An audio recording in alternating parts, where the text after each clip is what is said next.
बिस्मिल्लाहिर्रहमानिर्रहीम। अस्सलाम वालेकुम। हमारा घर कोट मिठन के पास एक करीबी चक में था। इन दिनों वहाँ लड़कियों का स्कूल ना था, जबकि मुझको पढ़ने का शौक था। मेरे भाई केसर की आवाज़ बहुत अच्छी थी। वो ख्वाजा फरीद साहब की कॉफ़ियाँ पढ़ते थे। जी चाहता था कि मुझे भी पढ़ना आ जाए तो मैं ख्वाजा साहब का दीवान पढ़ सकूं। मेरे शौक को देखते हुए भाई ने मुझे कायदा ला कर दिया। जब वक्त मिलता मुझको सबक याद कराते और मैं ध्यान से पढ़ती। जब शौक हो तो कुछ मुश्किल नहीं होता। जल्द ही मैंने पढ़ना सीख लिया। इन दिनों देहात में तालीम आम ना थी। कैसर भाई ने इसी सबब राजनपुर बॉय स्कूल से मैट्रिक किया था। इस वजह से मेरे भाई की हमारे गांव में बहुत इज्जत थी। करीबी बस्तियों से भी हर कोई कैसर भाई से चिट्ठी लिखवाने और पढ़वाने आता था। ये हल्की सर्दियों के दिन थे। मैं धूप पे बैठी सबक याद कर रही थी कि भाई के साथ एक मेहमान आ गया। कैसर ने बताया कि हमारे चक का नया स्कूल मास्टर है। जब तक इसकी रिहाइश का बंदोबस्त नहीं हो जाता ये हमारे साथ रहेगा। मतलब ये था कि हमारी बैठक में कयाम करेगा और खाना भी हमारे घर से खाएगा। चक वालों के दिलों में ऐसे तालीम याफ्ता लोगों के लिए बहुत इज्जत और एहतराम होता था और वह इनकी मेहमानदारी को अपनी एजाज और फख्र की बात समझते थे। इस मास्टर का नाम अब्दुल रशीद था। रशीद साहब की दोस्ती भाई कैसर से हो गई। हमारी बैठक खाली पड़ी रहती थी। जिधर को बैठक थी उधर सेहन और गुसल खाना भी अलग थलग बना हुआ था। लिहाजा हम घर वालों को मास्टर के उधर कयाम पजीर होने से कोई मसला ना था। यूं ये वीरान बैठक साल भर तक मास्टर रशीद की कयाम का बनी रही। वो अब हमारे घर का एक फर्द बन चुका था। भाई का वो दोस्त मगर मेरा आइडियल हो गया, क्योंकि स्कूल मास्टर को मैं एक बेहद अहम और मुअज़्ज़िज़ हस्ती के तौर पर दिखती थी। मेरी सहेली की शादी जब एक स्कूल मास्टर से हुई तो इस शख्स का तबादला बड़े शहर में हो गया। वो अब ठाठ से शहर में रहती थी। तभी से सोचती थी कि ऐ काश कि कभी भी मैं भी स्कूल मास्टर की जीवन साथी बन सकती। गर्ज के सादा लो अनपढ़ देहाती लड़कियों के ऐसे ही ख्वाब होते हैं। रशीद खूबरू खुश लिबास और खुश गुफ्तार था। जब वो सफेद कलफ वाला कुर्ता शलवार पहनकर गांव के स्कूल वो रवाना होता तो मुझको अपने किसी सुहाने ख्वाब की ताबीर लगता। मेरा दिल भी इसके साथ हो लेता और जब तक वो वापस ना आ जाता मैं बेदिल बेकार सी इस घर में इधर उधर फिरा करती थी। मैंने तेजी से चौथी जमात की उर्दू की किताब खत्म कर ली और अब 5वीं का कोर्स पढ़ रही थी। 5वीं जमात में बोर्ड का इम्तिहान देना लाजिम था। लिहाजा कैसर भाई ने अब्बू से इजाज़त ले ली कि इसको बोर्ड के इम्तिहान की तैयारी शाम के वक्त रशीद करवा दिया करेगा। वालिद साहब ने ना चाहते हुए भी इजाज़त दे दी, क्योंकि वो रशीद का मुशाहिदा करते रहते थे। इनको यकीन हो गया था कि ये नेक चलन मास्टर है, इस पर भरोसा किया जा सकता है और ये हमारी आंखों के सामने सामिया को पढ़ा दिया करेगा। पहले से मेरे दिल में इसके लिए पसंदीदगी के जज्बात थे। रफ्ता रफ्ता इसकी तरफ से भी झुकाव हुआ तो बिलाखिर ये पसंदीदगी दोनों तरफ से गहरी होने लगी। हमारी मोहब्बत दिलों तक रही। ये खामोश मोहब्बत बेजुबान और पाकीज़ा थी। इसमें बुरी नीयत का दखल नहीं था। वो मुझको नेक नियति से अपनाना चाहता था और मैं भी वालिदैन की रजा और इनकी दुआओं की छांव में इसकी बन जाना चाहती थी। मगर हमारे दरमियान मेरा भाई सबसे बड़ी रुकावट था। वो बेहद जज्बाती था। जहाँ वो मोहब्बत करता था वहाँ मेरी मोहब्बत के मामले में इसके जज्बात बहुत नाजुक थे, क्योंकि हमारे यहाँ गैरत का मसला ऐसा था कि अगर इसको मेरे ख्यालात का इल्म हो जाता तो वह हम दोनों से जिंदा रहने का हक भी छीन लेता। तभी भाई का खौफ मुझ पर हमा वक्त तारी रहता था। हम दोनों इस खौफ की वजह से दिल की बात जुबान पर ना ला सके। वक्त गुजरता गया। मैंने 5वीं जमात बतौर प्राइवेट तौलबा के पास कर ली और छठी की किताबें मंगवा ली। तभी एक रोज इंकशाफ हुआ कि भाई अगले गांव मामू के बेटे के साथ मेरी बात पक्की कर आया है। इसी मामू की बेटी कैसर भाई की मंगेतर भी थी। जब रशीद को मैंने बताया वो हक्का बक्का रह गया। भाई से कुछ कहने की तो इसमें हिम्मत भी नहीं थी। इन्हीं दिनों वालिद साहब को खेतों में सांप ने डस लिया। रशीद और कैसर भाई तुरंत इनको शहर के अस्पताल ले गए, मगर ये संगे चोर नामी सांप बेहद जहरीला था। इसका डसा पानी भी ना मांगता और जाँ बहक हो जाता। कैसर भाई अब्बा को ना बचा सके। इनका गला बंद हो गया, सांस खत्म हो गई। इन्होंने अस्पताल पहुंचने से पहले रास्ते में दम तोड़ दिया। वालिद की वफात को 3 माह गुजर गए थे कि शादी की तारीख तय कर ली गई। नए चांद को मेरी बारात आने वाली थी। अब तो मेरी आंखें दरिया से समुंदर बनती जा रही थी। घर वाले समझते थे कि बाप की वफात का सदमा मुझे दिन रात रुलाता है, मगर मैं तो दोहरे सदमे से जार जार रोती थी। भाई मुझे मनाता समझाता, मगर मैं इनकी ये भी नहीं कह सकती थी कि कैसर भाई तुम ये क्या कर आए हो। मेरी जिंदगी का फैसला करते वक्त मुझसे एक बार पूछ तो लिया होता। जिसकी दुल्हन बनाई जा रही थी वो पहले से शादीशुदा था। मगर 15 बरस औलाद ना हुई तो दूसरी शादी करने चला गया था। मुराद उम्र में मुझसे 25-30 बरस बड़ा था और कैसर भाई को उसकी बहन साहिबा से मोहब्बत थी, क्यों ना होती, वो बचपन से भाई की मंग थी। अब मुराद ने ये शर्त रख दी थी कि साहिबा की शादी कैसर से तभी हो सकती है अगर वो अपनी बहन सामिया की शादी मुझसे कर दे। यानी फिर वही देहातों की वट्टे सट्टे वाली रस्म जिसकी भेंट हमारी धरती की हजारों लड़कियां चढ़ती आ रही थी। अब्बा होते तो शायद मेरी किस्मत यूं ना फूटती। अम्मा भी इस रिश्ते के हक में नहीं थी। बेशक मर्दान का सगा भांजा था, लेकिन मेरी और इसकी उम्र में बहुत फर्क था। जो जो शादी के दिन करीब आते जा रही थी, मेरा दम घुटता जाता था। समझ में नहीं आता था कि किस तरह बैठक में रशीद को पैगाम भिजवाऊं, क्योंकि अब मैंने पढ़ना बंद कर दिया था। एक दिन बैठे बैठे जहन में तरकीब आई, क्यों ना भागे को अपना पैगाम रसा बना लूं। भागा हमारा पालतू कुत्ता था। वो रशीद से भी मानूस था, क्योंकि रशीद की आदत थी जब खाना खाता भागे को भी पुचकार कर कुछ नवाले डाल देता था। आज दोपहर जब मैंने रशीद का खाना बैठक में भिजवाया तो भागे के गले में धागे का एक पुर्जा भी पड़ोकर डाल दिया। मुलाजमा ने रशीद को खाना दिया तो भागे को भी खुशबू ने इसके पास बैठक में पहुंचा दिया। मैं सहन में टहल कर कुत्ते की वापसी का इंतजार करने लगी। दिल बुरी तरह धक धक कर रहा था। अगर रशीद का ध्यान कुत्ते के गले में पड़ी जंजीर के साथ लटके धागे की तरफ ना गया तो ये मोहब्बत का कातिल तावीज जरूर किसी और के हाथ लग जाएगा और तब बुरा होगा। क्योंकि आज मैंने एक अनहोना कदम उठा लिया था। मैंने रशीद को लिखा था, आज जब रात का 1:30 बजेगा तो तुम हमारे जानवरों के बारे में आ जाना। मेरी निगाहें इस दीवार की तरफ लगी थी जिधर को बैठक थी। सहन में खड़ी सांसें गिन रही थी कि भागा वापस आ गया। इसके गले में पुर्जा मौजूद था जो जंजीर के साथ लिपटे धागे में झूल रहा था। मैंने प्यार से भागे की कमर पर हाथ रखा। वो सुकून से बैठ गया।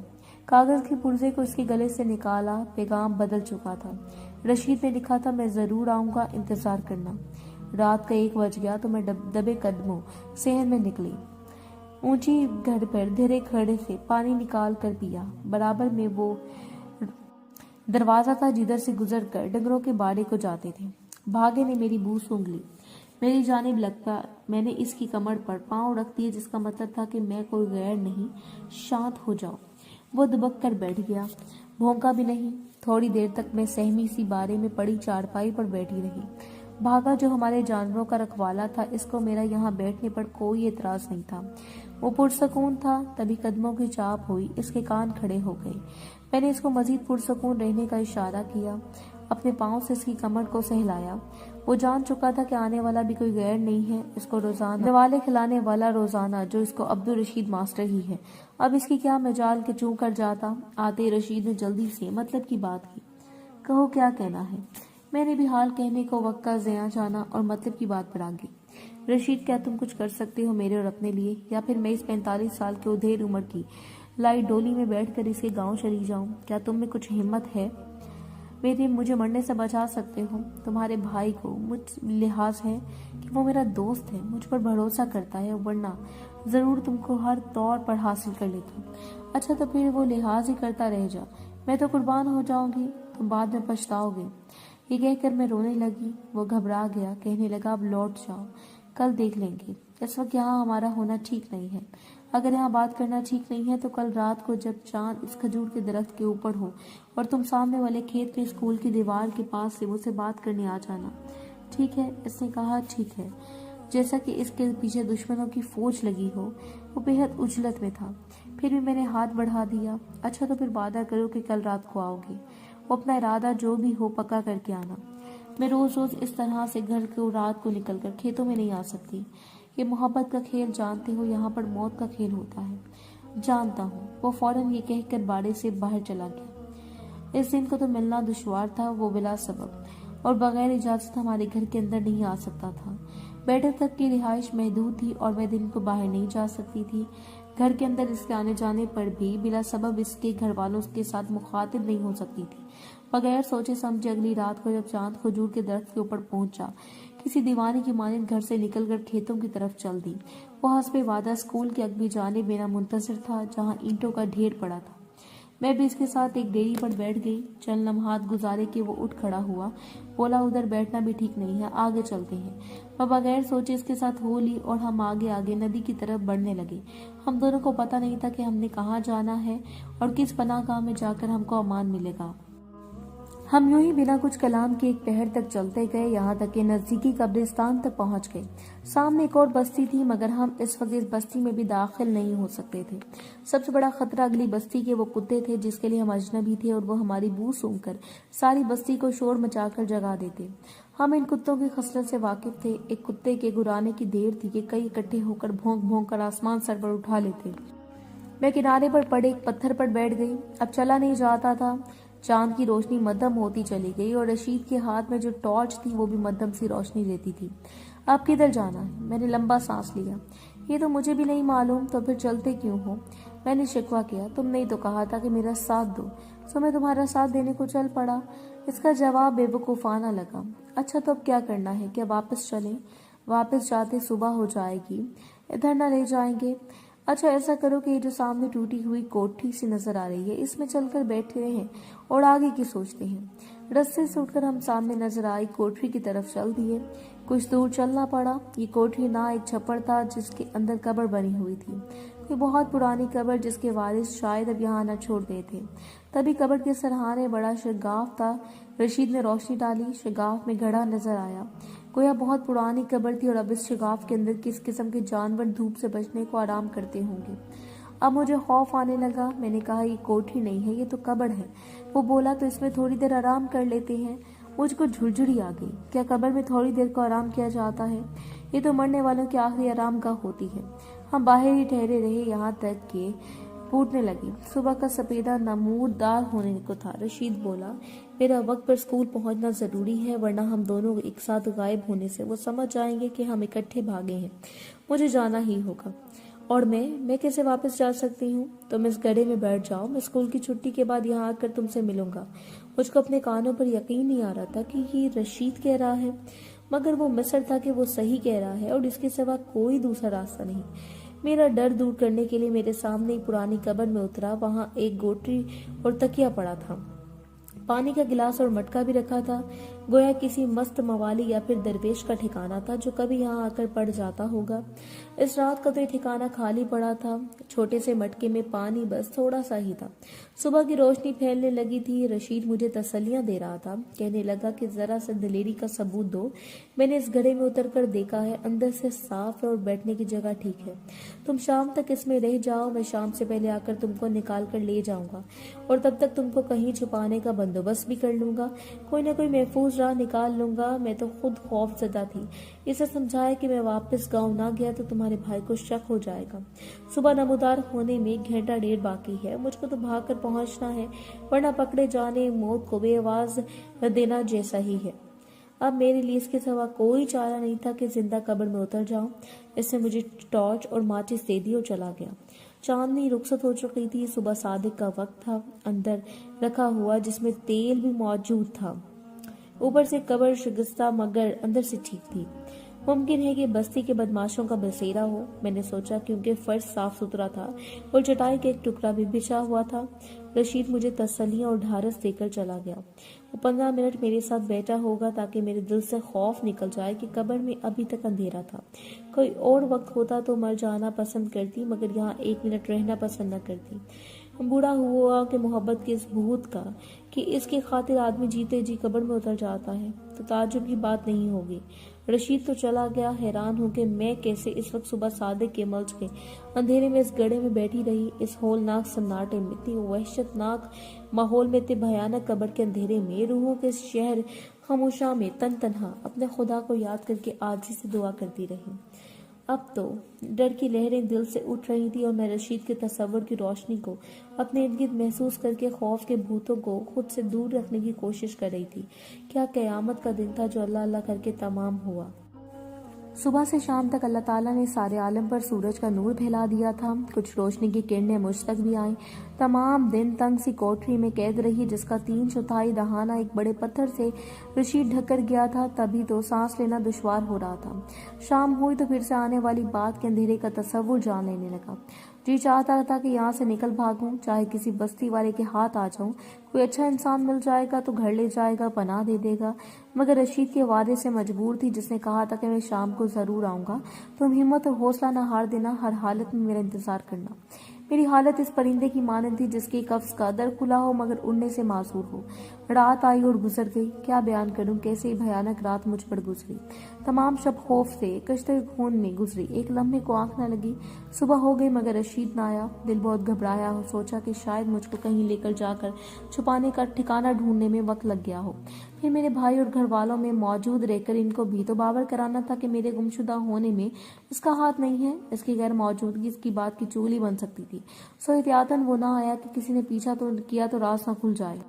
अब तक तो भूख ने नहीं सताया था, खौफ से भूख भी मर गई थी। दोपहर से सपहर हो गई, दम था कि घटता जा रहा था। दिल बहुत घबराया, आंखों से आंसू बहने लगे। खुदाया ये क्या मुझे बैठे बैठाए इश्क का सौदा समाया और मैंने यहाँ मुर्दों की बस्ती में बसेरा किया। जब सपहर को एक साया कब्र के दहाने नजर आया तो दिल धक धक करने लगा। हल्की सी कदमों की आहट हुई, दिल थाम लिया। रशीद अभी होली से बोला मैं आ गया हूँ। वो कब्र में उतरा तो बारे मुझको होश आया। कड़े होश का इंतजार खत्म हुआ। रशीद मेरे लिए खाना और पानी लाया था। हमने साथ खाना खाया, फिर मैं चलने को तैयार हुई। इसने हाथ जोड़कर कहा खुदारा आज का दिन और ठहर जाओ, वहाँ घर और चक में तुम्हारे गायब होने से कहराम बढ़पा है। तेरा भाई बहुत गजबनाक है। अभी तक मुझ पर शक नहीं हुआ क्योंकि मैं वहाँ मौजूद हूँ। इसके दिल में मेरा इतबार बैठ जाने दो। अगले 2 दिन तक हम निकल पड़ेंगे। अभी मैं तुम्हारे ठहरने का कोई इंतजाम भी नहीं कर पा। मरती क्या न करती। मैं सर पकड़कर बैठ गई। सुनते थे कि कब्रों में सांप बिच्छू होते हैं, लेकिन यहाँ सांप बिच्छू नहीं थे। हाँ, मगर इस लम्हे मुझ पर सांप बिच्छू बनकर हमला कर रहे थे। अब और क्या कहूँ। किस्सा मुख्तसर इस तरह दिलासों पर 15 दिन इस कब्र में जिंदा दफन रही।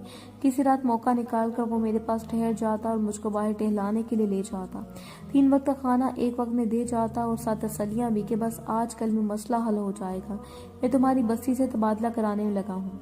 ये शुक्र है कि अब तक कोई टूटी हुई कब्र का वारिस और साबका मकीन नहीं आया था। छोटी बस्तियों में कब्रिस्तान के लिए जमीन भी तंग नहीं होती, लिहाजा लोग नई जगह कब्रें खोदते हैं और अपने मरने वाले प्यारों को टूटी हुई कब्रों में दफनाने के बारे में नहीं सोचते।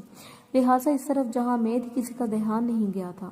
रशीद बुज़दिल तो मुझे इस कब्र से ना निकाल सका मगर एक और शख्स वसीला बन गया इस जिंदा अजाब से छुटकारे का। और एक रोज सुबह का काजिब के वक्त किसी जरूरत से कब्र से निकली तो गश्त पर निकले एक सिपाही की मुझ पर नजर पड़ गई।